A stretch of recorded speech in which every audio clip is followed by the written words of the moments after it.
The following is a Frank R. Wilson presentation.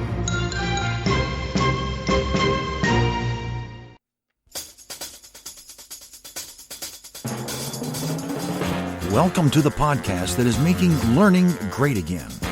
Your source for straightforward advice from those that are great leaders and entrepreneurs.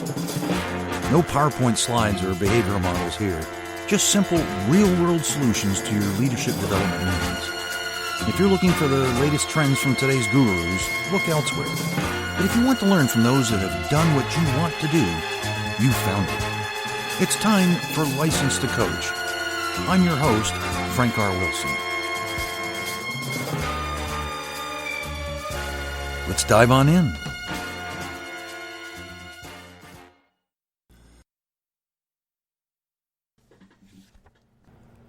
Our guest is a serial entrepreneur who is working on his fourth startup.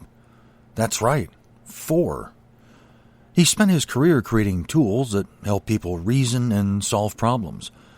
The solution has been software that he's created to help entrepreneurs be more effective. His current startup is Day Optimizer, and it's designed to help people focus on their priorities and live a more balanced life. Please join me in welcoming Trevor Lawbeer to the program.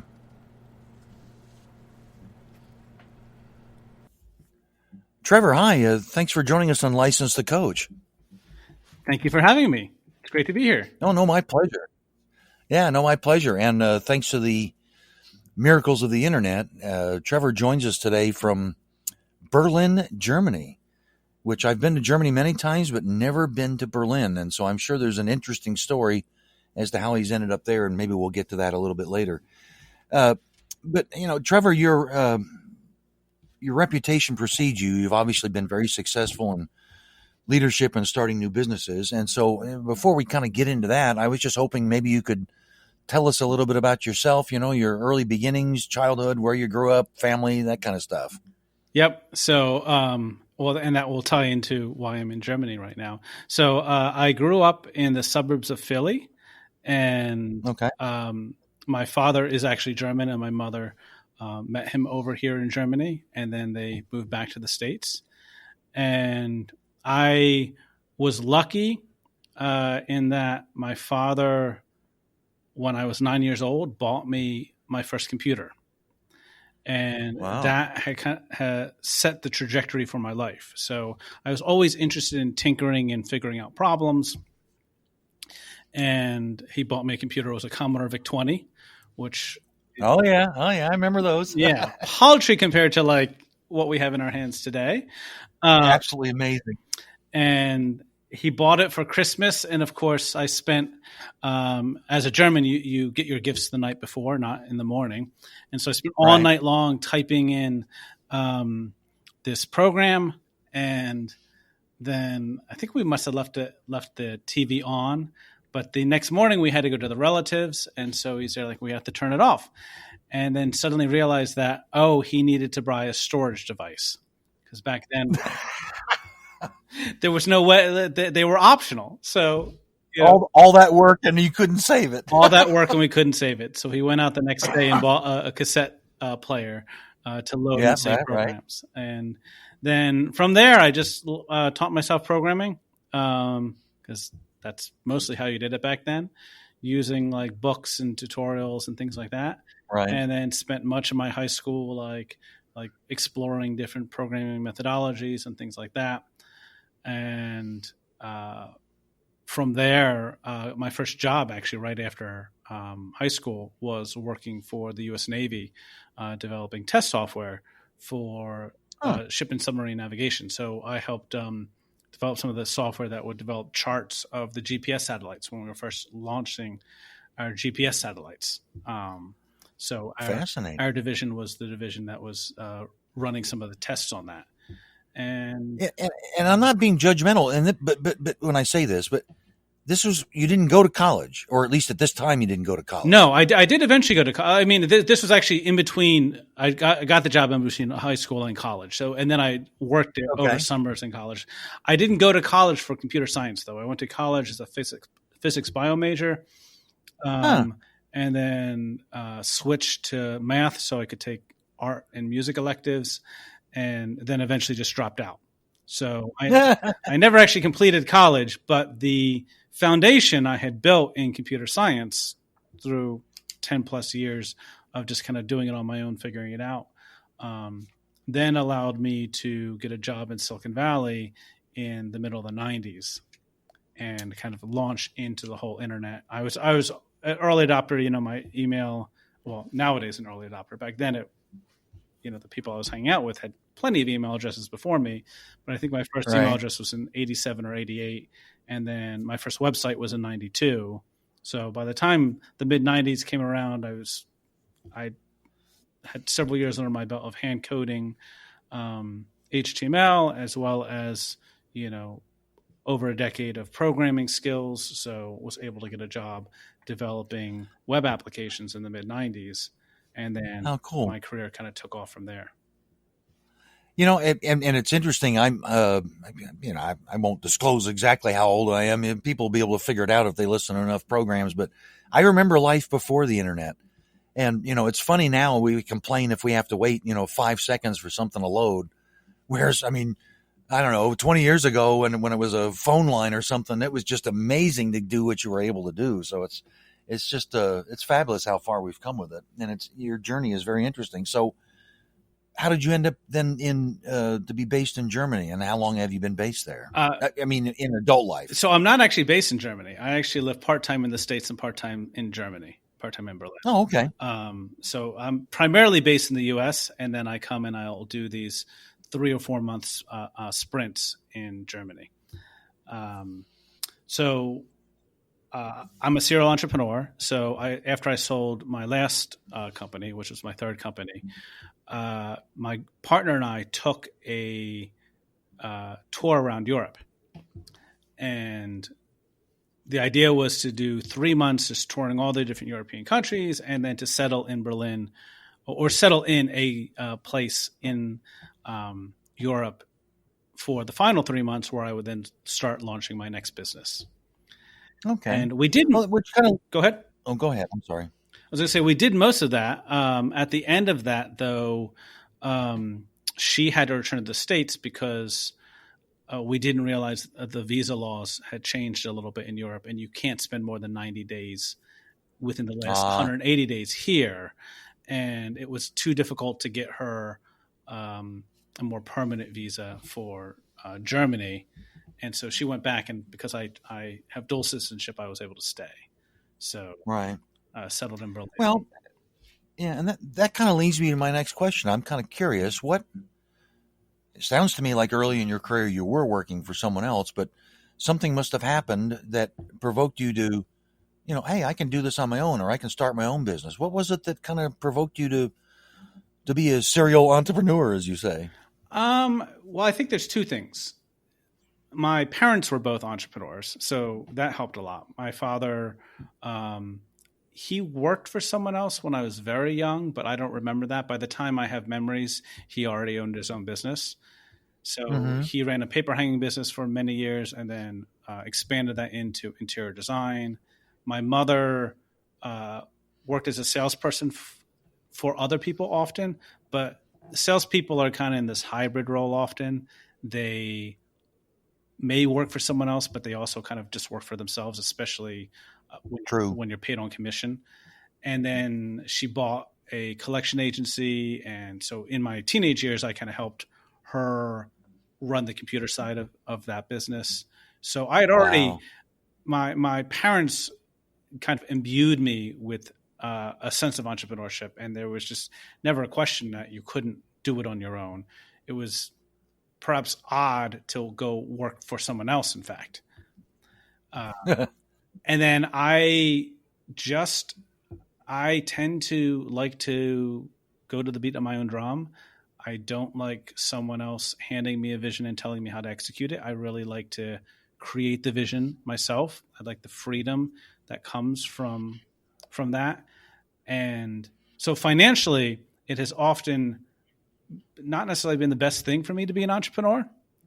I work in the tech industry. I can make a lot more money going and getting a regular job, but I can't have the freedom I want. And I can't have the ability to direct my own sail my own ship, be the captain of my ship.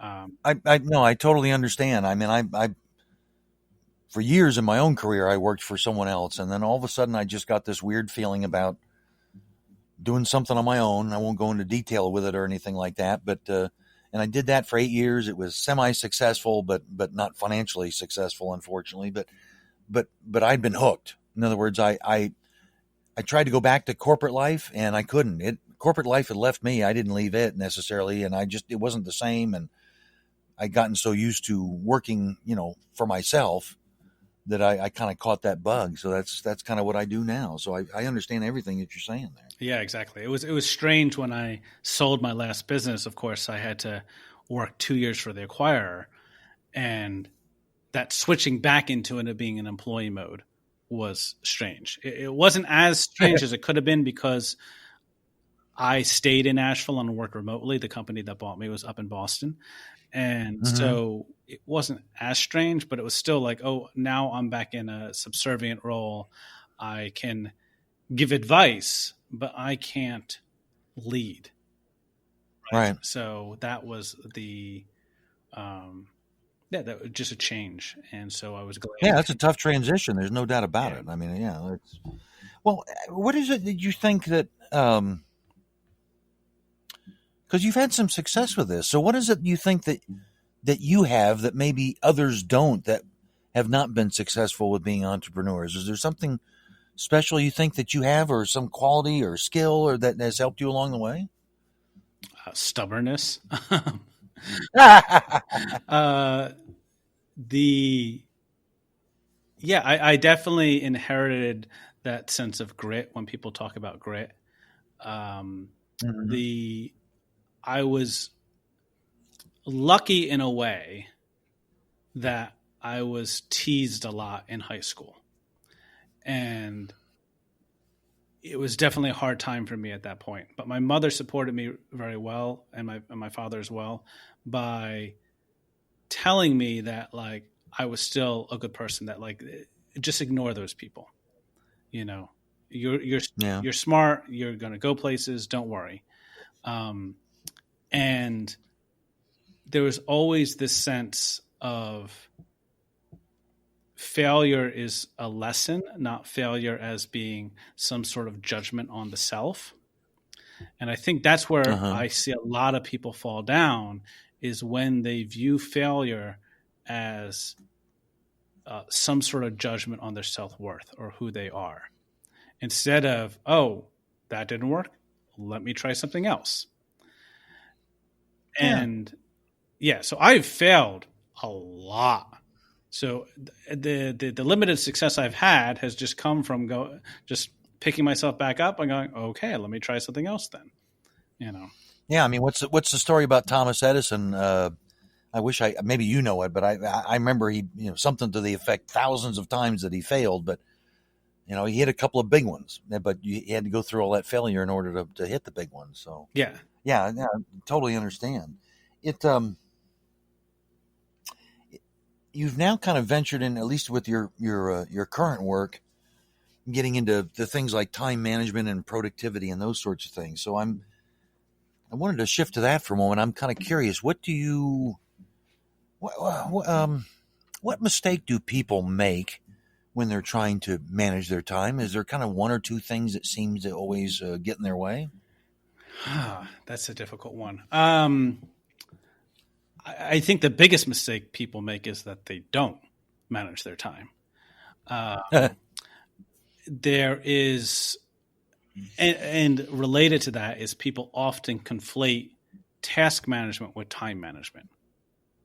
And so when you ask people, what do you use for time management, or how do you manage your time? They say, oh, I have a to-do list. It's like, okay, well, that's brilliant. That's a great way to manage your tasks, but you're not necessarily managing your time that way. So people who effectively manage their time figure out how much time they have, figure out what their priorities are, and then figure out how to allocate that time amongst those priorities. And there's lots of different strategies around that. I'm very big on the creating daily schedules, but you can also have like standard routines, develop rhythms. There's all sorts of ways of doing that.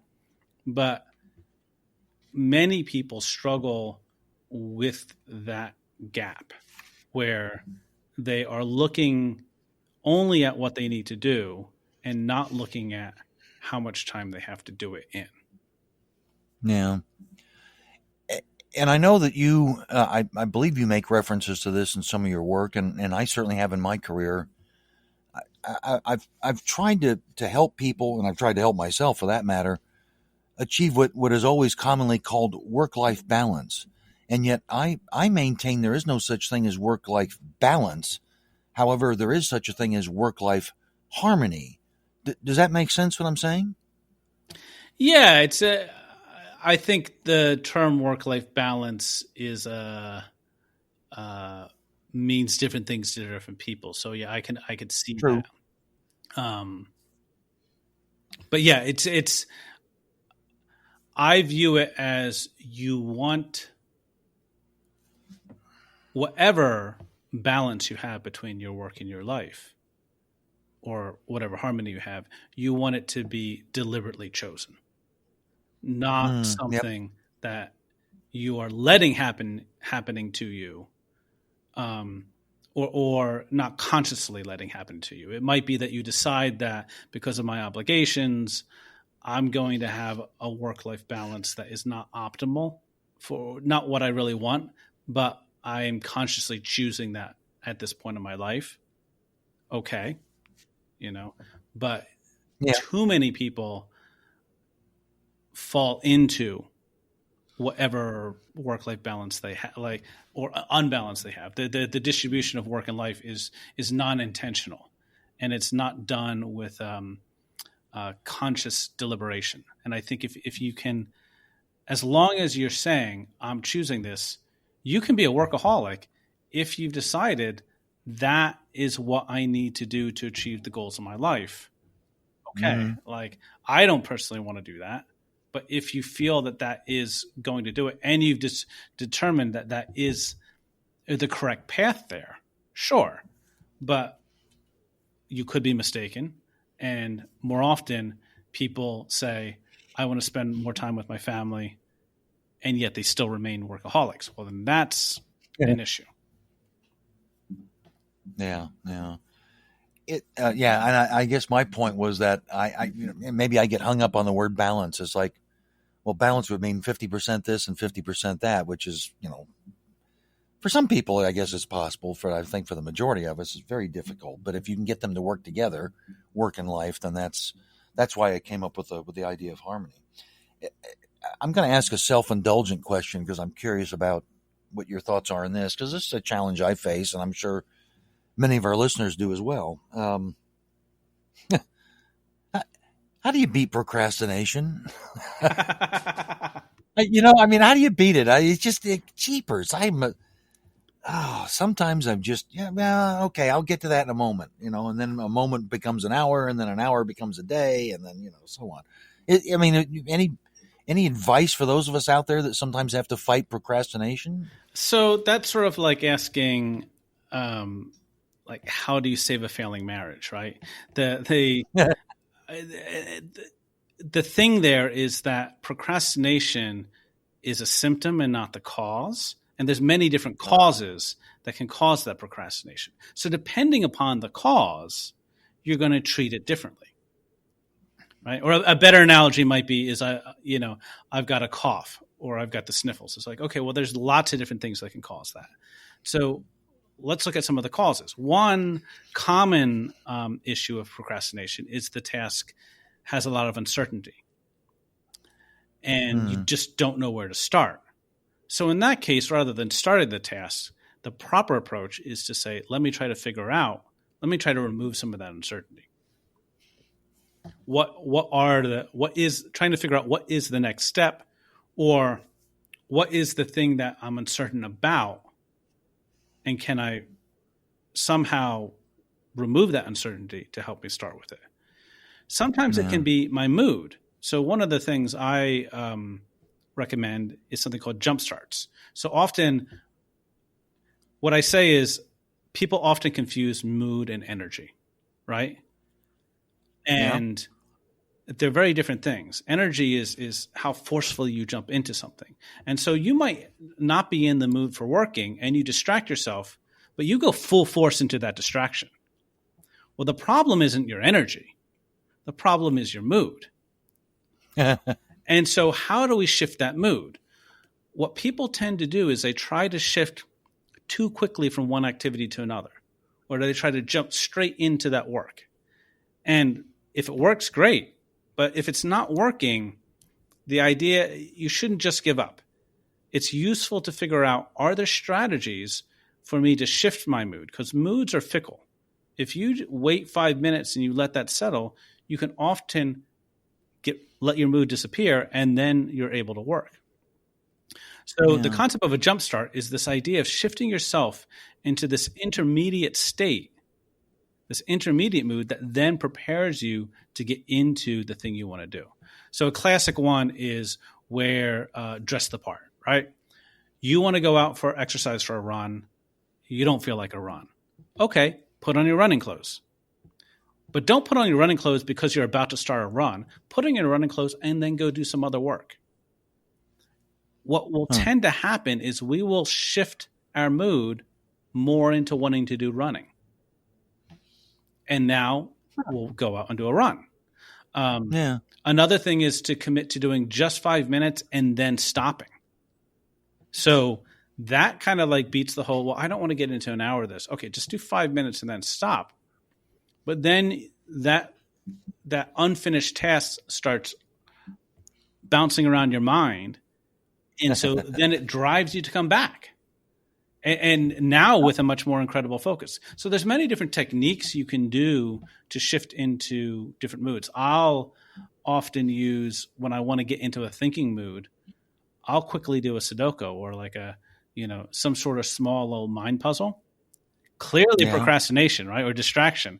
But what it's doing is it's shifting me more into an analytical mood for me to then do my analysis. We'll get back to the program in just a moment, but first I wanted to tell you about our group called License to Coach. It's not really a company per se, but it is a group of people that are ready to help you as an individual or your team or your company with your leadership development needs. And we do that a couple of different ways. One's rather unusual in that we bring in a bank of actors, including myself, and we subcontract with your trainer of choice and help make role plays more realistic by making them real plays.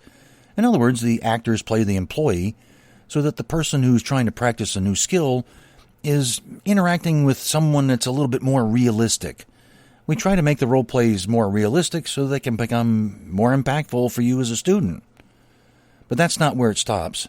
We actually provide a lot of contactless services as well, as is popular these days. We're trying to come up with ways that we can help you with your development without having to have any close contact. And the internet makes that possible. We offer assessments as well as 360 reviews that are all done online, as well as the feedback is done online by yours truly. It's something I'm very excited to offer, and I think it'll be of real interest to not only individuals, but also small businesses, because we try to offer these services at small business price, friendly to small businesses. So check it out. You can find us on Facebook under the title of License to Coach. You can also find it on my webpage, frankrwilson.com.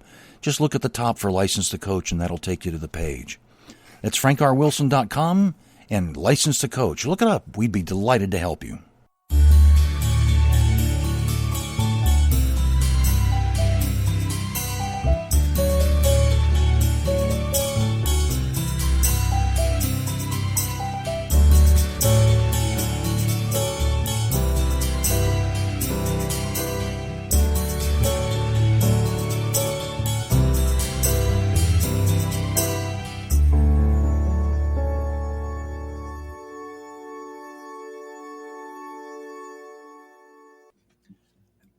It's interesting. In my career, I've taught a lot of time management classes, and I thought to myself when I was getting ready for this, what on earth could be said about time management that hasn't been said before? I mean, there's all kinds of books and things on it and that sort of thing. Now, I know you're working on, I believe it's called Day Optimizer. I guess it's an app or a software package. What on earth could one do that is new in time management? I'm kind of curious as to what it is that you're trying to put together that maybe is a little bit revolutionary or a different take on something that's been out there before. Yep. So yeah, I'm basically creating an app called Day Optimizer, but Day Optimizer isn't just an app; it's a process. And so I think the core of it is this concept of thinking modes, and I'll explain the app in a second.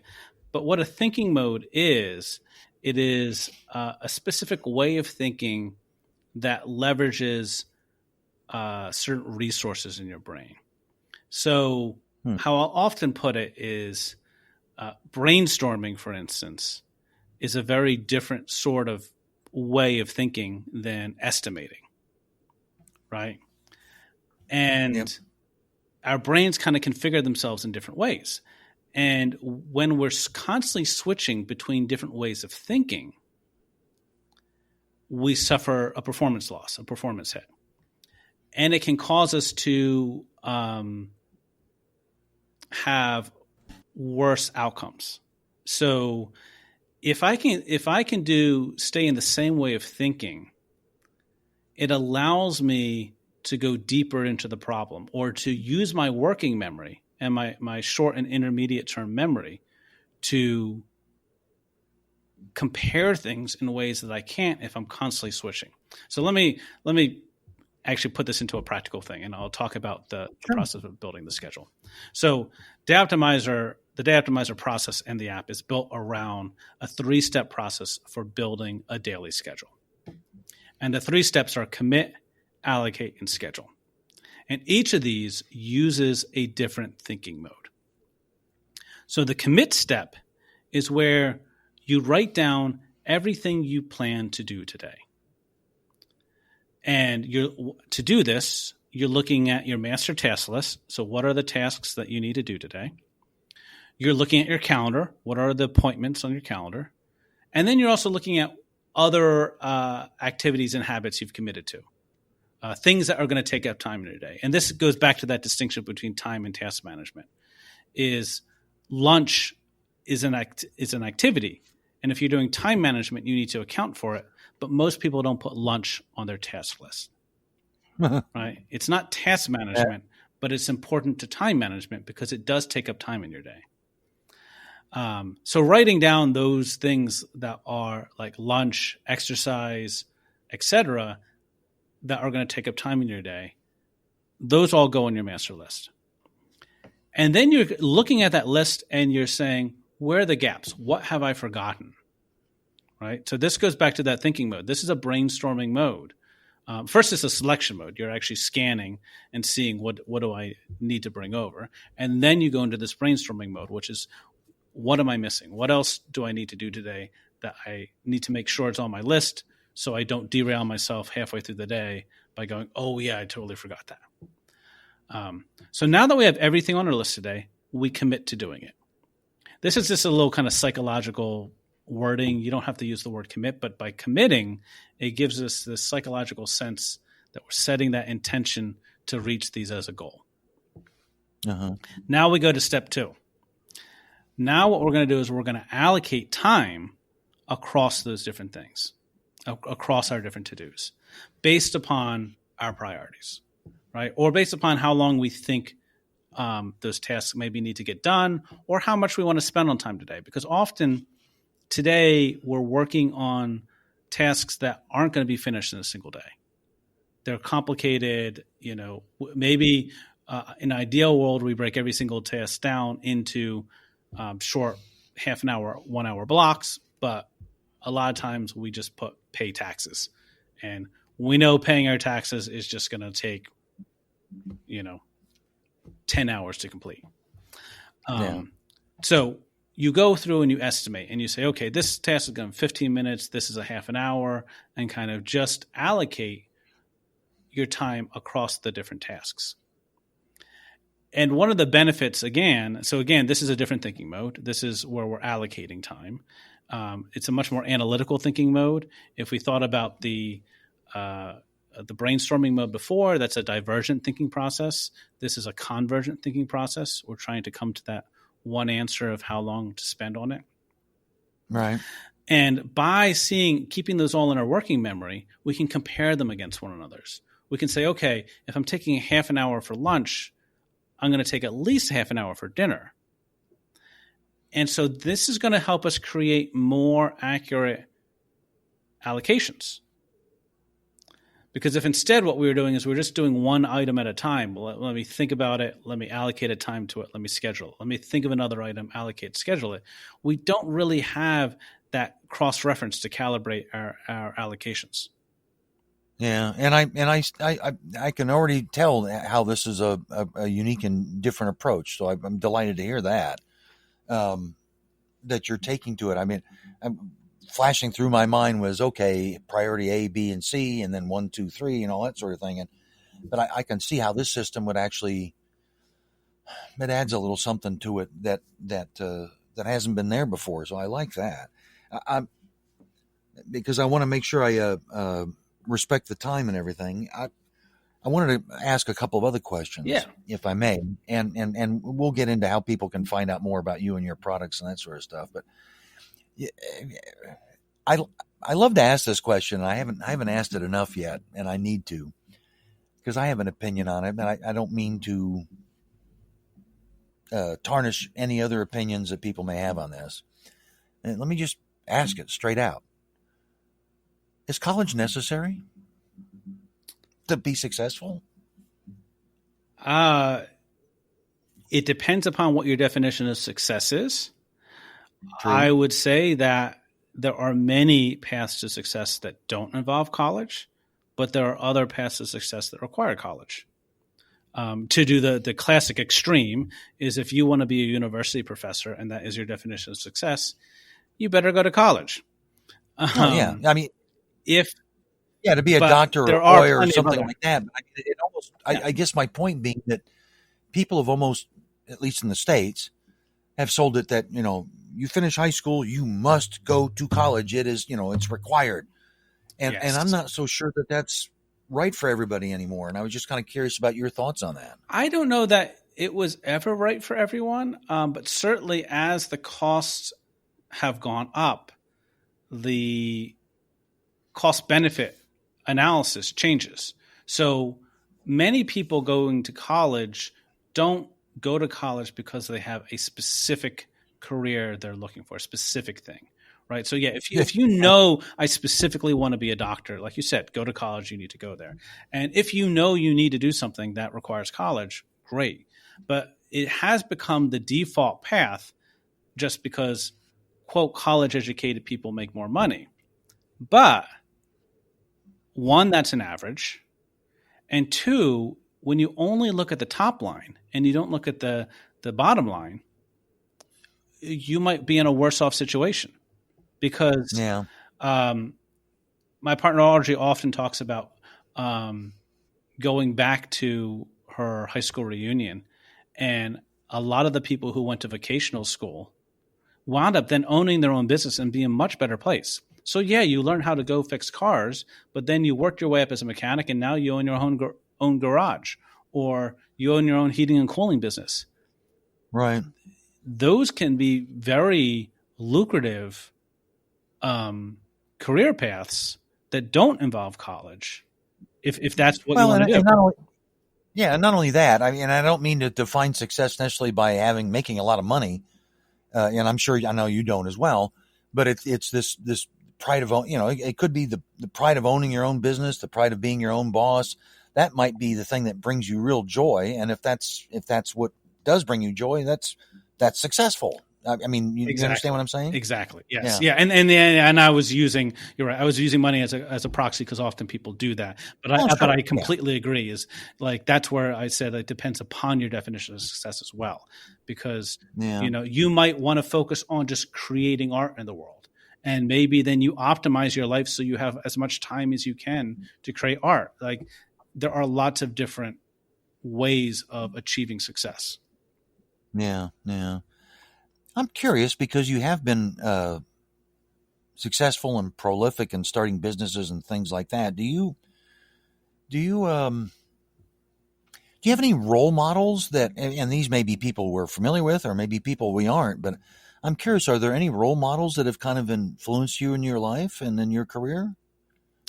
I have had uh, some really good mentors over the course of my career that have guided me.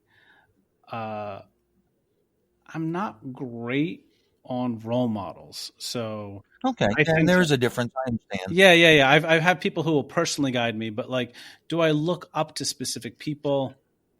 Not necessarily, because I was always taught to look inward to myself and be secure Well, in myself. okay, perhaps tell us about the mentors then, because and maybe that's how I should frame the question, I guess.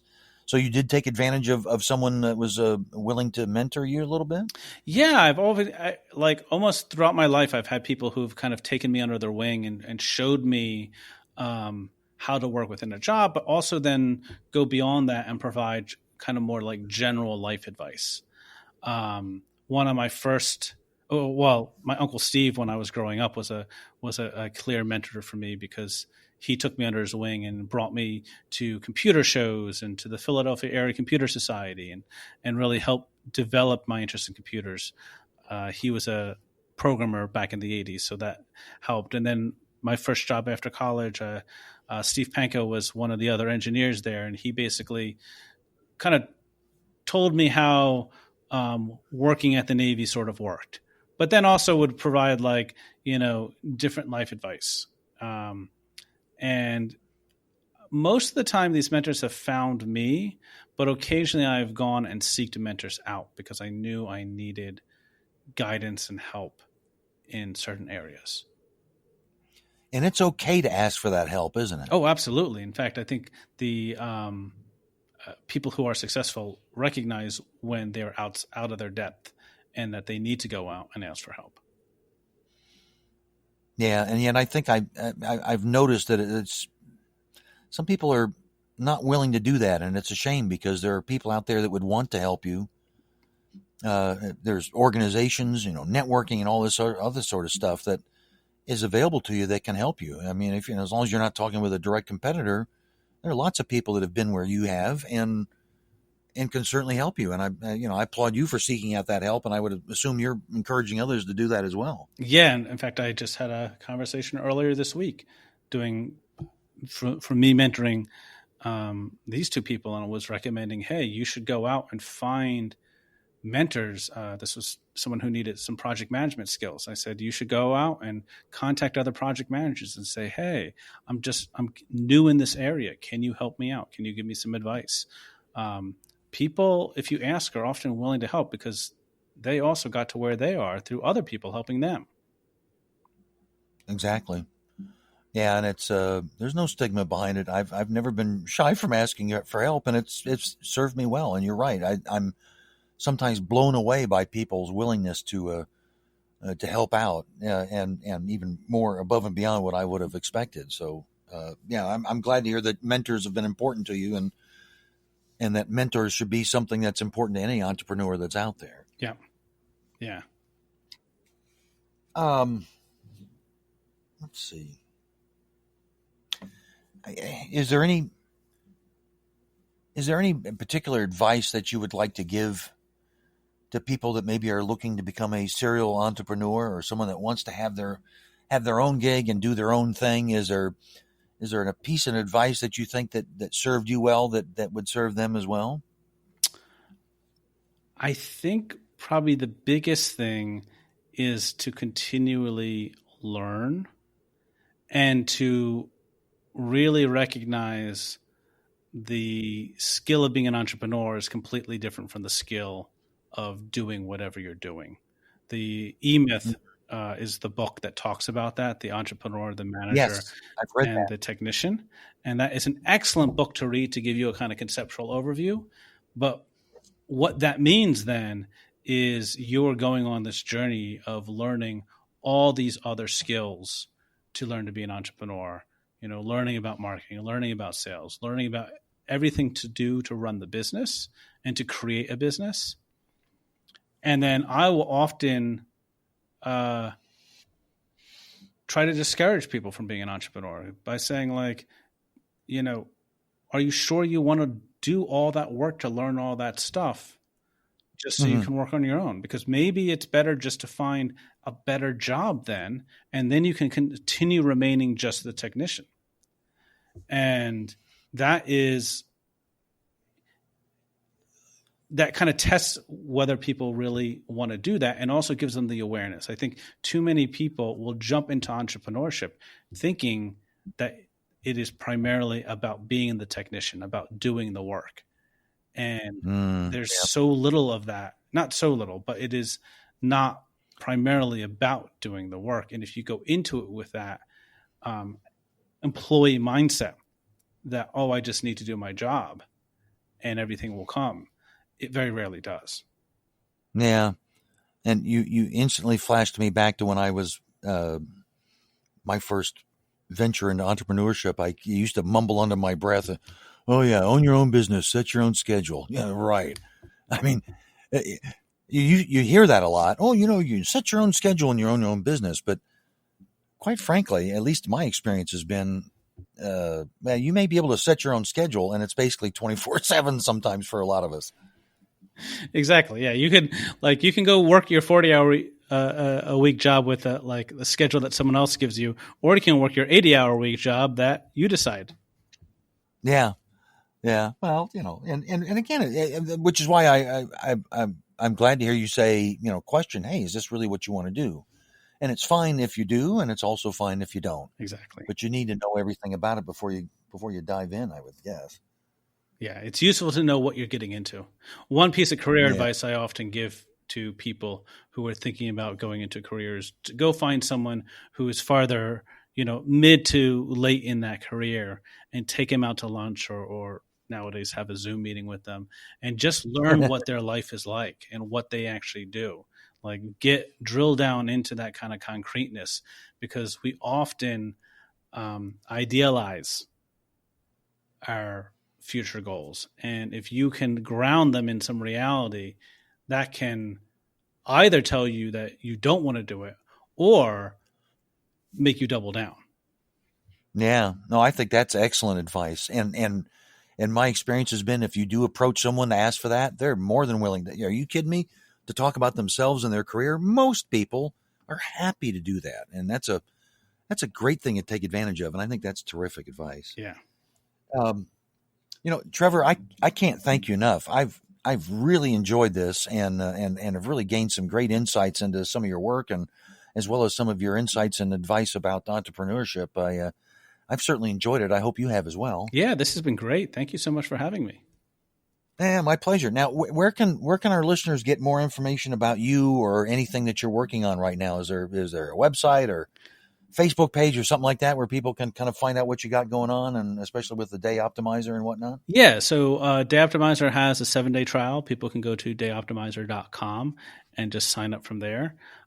It's also on the different social medias as Day Optimizer, or Twitter's Day Optimizer app, because I couldn't get Day Optimizer. And then if they want to contact me, they can email Trevor at Day Optimizer. I'm also available at Fast Fedora, which is my professional blog.